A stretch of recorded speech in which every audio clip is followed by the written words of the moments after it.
கேள்வி பார்வையாளர் வணக்கம். இந்த நேர்காணலில் நாம் சந்திக்க இருக்கும் சிறப்பு விருந்தினர் அண்ணா திராவிட மக்கள் முன்னேற்ற கழக பொதுச் செயலாளர் வழக்கறிஞர் பசும்பொன் பாண்டியன் சார். வணக்கம். வணக்கம். பரபரப்பான அரசியல் சூழல் மத்தியில் தொடர்ந்து கிட்டத்தட்ட ஒரு 15-20 வருடங்களாக ஒரே கூட்டணியில் இந்த காங்கிரஸ் தற்போது தாவேகா கூட்டணிக்கு போனதுலேருந்து இந்தியா கூட்டணியிலே பல்வேறு சலசலப்புகள் பரபரப்பாக ஏற்படுத்தி கொண்டிருக்கிறது. முக்கியமாக பார்த்தோம்னா இந்தியா கூட்டணி கட்சி கூட்டத்தில் திமுக கூட பங்கேற்காம அதிலிருந்து விலகியிருக்காங்க. விசிக தலைவராக இருக்கக்கூடிய திருமாவளவன் உள்ளிட்ட பல்வேறு தலைவர்கள் காங்கிரஸினுடைய அணுகுமுறை சரியா இல்லை, பல இடங்கள்ல காங்கிரஸினுடைய கூட்டணி தோக்குறதுக்கு காங்கிரஸார் தான் காரணன்ற மாதிரியான பல்வேறு கருத்துக்களை வைக்கிறாங்க. எப்படி பாக்குறீங்க சார்? இந்தியா கூட்டணியை இப்பொழுது திராவிட முன்னேற்ற கழகம் பங்கேற்கவில்லை என்று சொன்ன காரணத்தால் நேற்றைக்கு நடைபெற்ற இந்தியா கூட்டணி இந்திய அளவில் முக்கியத்துவம் பெறவில்லை.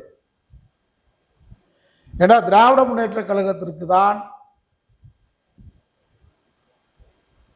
அதிகமான நாடாளுமன்ற உறுப்பினர்கள் இன்றைக்கு இருக்கிறார்கள். திராவிட முன்னேற்ற கழகம் தான் காங்கிரஸை இந்தியாவிலேயே தூக்கி சுமந்த இயக்கம் திராவிட முன்னேற்ற கழகம். ராகுலை பிரதமராக முன்மொழிந்தவர் நம்முடைய திராவிட முன்னேற்ற கழகத்தின் தலைவர் ஸ்டாலின். ஆனால் காங்கிரஸ் கட்சி தான் இன்றைக்கு இந்தியா கூட்டணியை சீரழித்திருக்கிறது. இந்தியா கூட்டணி உருவாவதற்கு முதல் காரணமாக இருந்த திராவிட முன்னேற்ற கழகம் நான் பங்கேற்க முடியாது, காங்கிரஸ் இருக்கும் இடத்தில் பங்கேற்க முடியாது என்ற விளக்கத்தை திமுக கழகம் தன்மானமாக இனமானமாக சுயமரியாதையோடு முடிவெடுத்திருக்கிறது. துரோகத்தனத்தை காங்கிரஸ் பச்சையாக தமிழகத்தில் அரங்கேற்றிருக்கிறது. இந்திய அளவில் பாஜகவுக்கு மாற்றாக தேசிய அளவிலான கொள்கைகளை முன்னெடுக்க காங்கிரஸ் தவறிவிட்டது. தொடர்ந்து 3 முறை பாஜக வெற்றி பெற்றதற்கு காரணம் காங்கிரஸ் உடைய தேச நலன் இல்லாத காரணத்தால் தான். தேச நலனை முக்கியத்துவம் கொடுக்காமல் தேசிய அளவிலுக்கான பிரச்சனைகளை முன்னிலையில் எடுக்காத காரணத்தால் தான் இன்னைக்கு கார்கோச் சிஜேபி பார்ட்டி கூட வந்திருக்கிறதுக்கு காரணமே காங்கிரஸ் முன்னெடுக்க தவறிய பிரச்சனைகளை சிஜேபி முன்னெடுத்தது. அதனால தான் ஒரே நாள் 2.5 கோடி பேர் அதில் உறுப்பினராகிறாங்க. இதுக்கு காங்கிரஸ் செய்த தவறு தான். பாஜகவுக்கு மாற்றாக தேசிய அளவிலான பிரச்சனைகளை தேசிய பிரச்சனைகளை முன்னெடுக்காமல் மாநில அளவில் அந்த மாநில அளவில் காங்கிரஸை தூக்கி சுமக்கக்கூடிய மாநில கட்சிகளை பழிவாங்கி அந்த மாநில கட்சிகளை அழித்து அங்கே மாநிலத்திலே அந்த காங்கிரஸை பலப்படுத்துகின்ற வேலையில ஈடுபட்ட காரணத்தால் தான் இந்தியா கூட்டணி சிதறுண்டு போய் கொண்டிருக்கிறது. நீங்க தமிழ்நாட்டில் அவங்க செஞ்ச பச்சை துரோகம் என்ன? 5 பேர் தான் எம்எல்ஏ, 2 பேருக்கு அமைச்சர், திமுக ஒரு ராஜ்யசபை கொடுத்துருச்சு, விஜய் ஒரு ராஜ்யசபை. விஜய் ராஜ்யசபை கொடுக்க வேண்டிய அவசியம் என்ன? துணிச்சல் இல்லாத தற்குறி விஜய். அவங்க முத தாவேக்காக்கு ஒரு ராஜ்யசபை கிடைச்சிருக்கு, யாருக்காக கொடுக்கலாம்ல? அவங்க நாடாளுமன்றத்துக்கு போய் காங்கிரஸையும் எதிர்க்கக்கூடாது, பிஜேபியும் எதிர்க்கக்கூடாது. ஆனா ரெண்டு கட்சியும் மோடியை தனியா பார்த்து காலில் விழுந்து ஆதரவு பெற்றுக்கொள்ளணும். ராகுல் காந்தியை காலில் விழுந்து ஆதரவு பெற்றுக்கொண்டு மதச்சார்பற்ற போர்வையை போற்றி இங்க இருக்கக்கூடிய திமுக கூட்டணியில் இருக்கக்கூடிய மதச்சார்பற்ற கூட்டணியை தம் பக்கம் இழுக்கணும். இரட்டை வேடம்.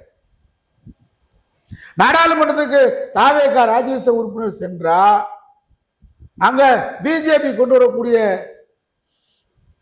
மக்களோட கொள்கையை எதிர்க்கணும் காங்கிரஸோட சேர்ந்து. ஏன் நேற்றைக்கு இந்தியா கூட்டணியில தமிழ்நாட்டில் காங்கிரஸுக்கு 5 பேர்ல 2 அமைச்சர் கொடுத்திருக்கக்கூடிய தாவேகா, ஒரு ராஜ்யசபை கொடுத்திருக்கக்கூடிய தாவேகா இந்தியா கூட்டணிக்கு நேரத்துமே சேர்ந்திருக்கலாம்ல. திமுக தான் போல. நாளை ராகுல் காந்தி தான் பிரதமர் விஜய் அறிவிக்க தயாரா? நீங்க பாருங்க, தொடர்ந்து பொதுவுடைமை இயக்கம் அவங்க கூட ஒரு கடிதம் இந்தியா கூட்டணிக்கு காங்கிரஸ் உடைய தலைவர் கார்கேக்கு கொடுத்துருந்தாங்க. நீங்க வந்து கேரளாவில் வந்து பிரச்சாரம் செய்யும்போது தேர்தல் பிரச்சாரத்தில் பிஜேபியோட பொதுவுடைமை இயக்கம் கள்ள தொடர்பு வச்சிருக்குன்னு ராகுல் காந்தி பேசுறாரு. பினராயி விஜயன் வீட்டுக்கு ஏன் வந்து அமலாக்கத்துறை சிபிஐ ரைடு போலன்னு சொல்லி ராகுல் காந்தி கேட்கிறார். அப்புறம் இந்தியா கூட்டணி ஒரு நல்ல நோக்கத்தை முன்னெடுத்து போகும். மேற்கு வங்காளத்தில் மம்தா பானர்ஜிக்கு எல்லா வகையான கெடுதல்களையும் ஒன்றிய அரசு செய்து அதை தடுப்பதற்கு ராகுல் காந்தி முனையல. மாறா என்ன பேசினார் மேற்கு வங்காளத்தில், இங்கே பிஜேபி தான் ஜெயிக்கும், மம்தா பானர்ஜி ஜெயிக்க முடியாது அப்படின்னு பேசுற ராகுல். ஜார்க்கண்ட்ல என்ன நிலவரம்? ஜார்க்கண்ட் முக்தி மோர்ச்சா அவங்க கூட ஏன் இல்லை? இந்தியா கூட்டணி ஏன் சேரல? பீகார்ல தான் இந்தியா கூட்டணி 2023 தொடங்கினாங்க. நவீன் பட்நாயக் தான் தொடங்கினாரு. ஆனா இது அவர் முன்னாடியே உணர்ந்துட்டாரு. காங்கிரஸ் கழுத்தறுப்பு காங்கிரஸ் சொன்னாலே கழுத்து இருக்கக்கூடிய இயக்கம், பச்சை துரோக இயக்கம். அவர் தொடங்கி வச்சுட்டு காங்கிரஸ் தேசிய நலனுக்கு முக்கியத்துவம் கொடுக்கல. பீகார்ல அவரை நீங்க காலி பண்ண பார்த்தீங்க. அதனால அவர் என்ன பண்ணாரு, 2024க்கு முன்னாடியே வெளியேறிட்டார். நீங்க தொடர்ந்து பாருங்க, ஆம் ஆத்மி ஏன் வெளியே வந்துச்சு? ஆம் ஆத்மியை நீங்க கொள்கை ரீதி ஆதரிச்சீங்களா? டெல்லியில, பஞ்சாப்ல இல்லையே. தேச நலனை நீங்க கணக்கெடுக்கல. இப்ப மத்திய பிரதேசம், ராஜஸ்தான், பீகார் போன்ற மாநிலங்கள்ல பிஜேபி இருக்கிற லீடர் எல்லாமே 87% காங்கிரஸ்ல பதவி வகித்தவங்க தான், உயர் பதவி வகித்தவங்க தான் அந்த மாநிலத்திலிருந்து பிஜேபி போய் சேர்ந்திருக்காங்க. இதுக்கெல்லாம் காரணம் என்ன? காங்கிரஸ் எப்படி பிஜேபிக்கு எதிராக மாற்றாக நிறுத்த முடியும்? இங்கே ஈழத்தமிழ் விஷயத்தில் இன்னைக்கு வரைக்கும் காங்கிரசுடைய துரோகம் என்ன? மீனவர்கள் வேதாரண்ய, ராமேஸ்வரம், நாகப்பட்டினம் மீனவர்கள் தினசரி இலங்கை கடற்படையால் எல்லை மீறி சென்றார்கள் என்று இன்றைக்கு பிடித்து சென்று வழக்கு போடுறாங்க. சுட்டுக் கொள்றான், வலைய குடிக்கிறான், அடிக்கிறான். என்னைக்காவது காங்கிரஸ் குரல் கொடுத்தது உண்டா? தேசிய நலனுக்கு முக்கியத்துவம் கொடுக்கறது இல்லை. அந்தந்த மாநிலங்களை உங்களை யார் ஆதரிக்கிறாங்களோ, பிஜேபி என்ன செய்தோ அதான் அவங்க செய்யறாங்க. அதாவது திமுக அழகா சொல்லிடுச்சு, நாங்கள் காங்கிரஸ் இல்லாத இடத்துல இருப்போம், காங்கிரஸ் இருக்கிற இடத்துல இருக்க மாட்டோம்.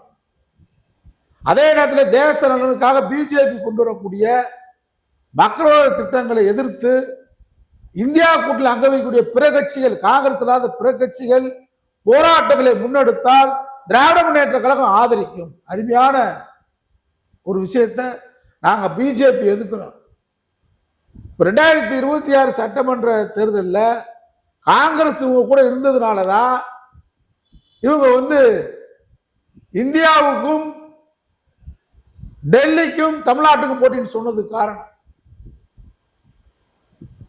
காங்கிரஸை தூக்கி சுமக்க வேண்டிய அவசியம் திமுகவுக்கு இல்லை. நாடாளுமன்றத்தை 2024 சொன்னது சரி, 2026 நம்ம ஏன் டெல்லி வெர்சஸ் தமிழ்நாடுன்னு சொன்னோம்? டெல்லி வெர்சஸ் திமுக ஏன் சொன்னோம்? காங்கிரசுக்கு ஒரு முகம் கொடுக்க வேண்டும், காங்கிரசுக்கு ஒரு இந்திய அளவில் ஒரு முகத்தை ஏற்படுத்த வேண்டும். 2029 தேர்தலாவது காங்கிரஸை முன்னிறுத்த வேண்டும், இந்தியா கூட்டணி வெற்றி பெற வேண்டும். திமுக ஒரு தொலைநோக்கு சிந்தனையோடு தான் சட்டமன்ற தேர்தல் சொன்னிச்சு. இல்லாத திமுக நினைச்சிருந்தா தளபதி ஸ்டாலின் திமுக செஞ்ச சாதனையை சொன்னாலே போதும். தமிழ்நாடு தேர்தல் தமிழ்நாடு முன்னிறுத்தி பேசியிருந்தா போதும். காங்கிரஸுக்காக தான் நம்ம பிஜேபி மக்களோட திட்டங்களை காங்கிரசுக்கு ஆதரவாக டெல்லியை நம்ம வெர்சஸ் பண்ணி காட்டணும். ஸ்டாலின் ஒரு தொலைநோக்கு பார்வையோட சிந்தித்தார். ஆனா ராகுல் என்ன பண்ணாரு, கன்னியாகுமரியில வந்து பிரச்சாரம் பண்ணிட்டு, திருவள்ளூர்ல மட்டும் பிரச்சாரம் பண்ணிட்டு, ஸ்டாலினோட ஒன்னா பிரச்சாரம் பண்ணாம, திராவிட மாடல் ஆட்சியின் சாதனை எங்கேயும் பேசாம துரோகத்தனம் பண்ணி இந்த காங்கிரஸ் இந்தியாவில் பச்சை துரோகம் திமுகவுக்கு இழைத்ததை மறக்க முடியுமா? அது இந்தியா கூட்டணியில் ஆம் ஆத்மி போல இந்தியா கூட்டணி ஜொலிக்கவில்லை, சோபிக்கவில்லை. எனக்கு கிடைச்ச தகவல், நம்முடைய எழுச்சி தமிழ் திருமாவளவன் அவர்கள் காங்கிரசுடைய நடவடிக்கைகளை அதிகாரப்பூர்வமாக எனக்கு கிடைக்கல. ஆனால் எனக்கு கிடைச்ச தகவல், அதாவது புலி பசித்தாலும் புல்லை தின்னாது. திருமா என்பவர் கொள்கை புலி, லட்சிய புலி, ஒரு அரிமா, கொள்கை சித்தாந்தவாதி. இன்னும் சொல்ல வேண்டும் என்றால், இன்னைக்கு தத்துவ ரீதியா பேசக்கூடிய தலைவர், இந்தியாவிலேயே ஒடுக்கப்பட்ட மக்கள் மத்தியில் இருந்த ஒரு தலைவர் யார் என்றால் திருமா தான். அவங்க என்ன நிலைப்பாடு, அவங்க கட்சி நிலைப்பாடு எடுத்துட்டாங்க, அது வேற, நான் அதுக்குள்ள போக விரும்பல. ஆனால் நேற்று இந்தியா கூட்டணியில் பிரமாதமாக பேசியதாக சொல்றாங்க. கொள்கையை இன்றைக்கு விட்டு கொடுக்க மாட்டாருன்னு நான் நினைக்கிறேன். சித்தாந்த ரீதியாக வளர்ந்தக்கூடிய தலைவர், சித்தாந்தத்தை வார்த்தெடுக்க வேண்டும் நினைக்கக்கூடிய தலைவர் திருமா. ஆனா இந்தியா கூட்டணி அவர் பேச்சுதான் பிரமாதமாக இருந்தது, பிரம்மாண்டமாகவும் இருந்தது. யதார்த்த உண்மை நிலையை, கள நிலவரத்தை, காங்கிரசுடைய இந்த போக்கை, தவறான போக்கை, இந்திய அளவில் காங்கிரஸ் நடந்து கொள்ள வேண்டிய போக்கை திரும்ப மறுபரிசீலனை பண்ணுங்க. நடு இந்தியா கூட்டணி எதிர்காலத்தில் மாற்றாக 2029 சொல்லிக்காது என்ற கருத்தை அவர் வலியுறுத்தி பேசுறதாக சொல்றாங்க. வரவேற்போம், வாழ்த்துவோம். ஆனா அதான் நிலவரம். நீ இந்தியா கூட்டணி தான், காங்கிரஸ் தான் தலைமை தாங்கிற அவசியம் இல்லை. போன தேர்தலில் ராகுல் காந்தி பிரதமர் யாராவது ஒத்துக்கிட்டாங்களா? இந்தியா கூட்டணியும் ஒத்துக்கிறல, காங்கிரஸுக்குள்ளேயும் ஒத்துக்கிறல. நம்ம திமுக தலைவர் ஸ்டாலின் தான் ஒத்துக்கிட்டார், முன்மொழிந்தார், வழிமொழிந்தார். அதனால 2019 முன்மொழிந்தார், 2024 முன்மொழிந்தார். பிரதமரை முன்னிறுத்த வேண்டிய அவசியம் இல்லை. 2029 பாஜக நிலைப்பாடு என்னன்னு கேட்டா, 3 முறைக்கு மேல 70 வயசுக்கு மேல ஒருத்தவங்க அவங்க கட்சியில தொடர்ந்து பொறுப்பில் இருக்க முடியாது. அதனால பிரதமர் வேட்பாளர் மோடி தான் சொல்றாங்க. இப்பயே அவங்க கட்சி விதிகளுக்கு மாறாக சொல்றாங்க. பிஜேபி எந்த வகையிலும் 4வது முறை இந்தியாவை ஆள வைக்க கூடாது. பாசிச பிஜேபி வந்தால் நாடு சர்வதிகாரத்தை நோக்கி சென்று விடும், அதிபராட்சியை நோக்கி சென்று விடும். ஆனால் இந்தியா கூட்டணிக்கு காங்கிரஸ் அல்லாத, பிஜேபி அல்லாத ஒரு பிரதமரை முதலமைச்சர், முன்னாள் முதலமைச்சர், எந்நாளும் தமிழ் மக்களின் முதலமைச்சர், திராவிட முன்னேற்ற கழகத்தின் தலைவர் ஸ்டாலின் தேர்வு செய்வார். இந்தியாவுக்கு பிரதமரை அவர் அடையாளம் காட்டுவார்.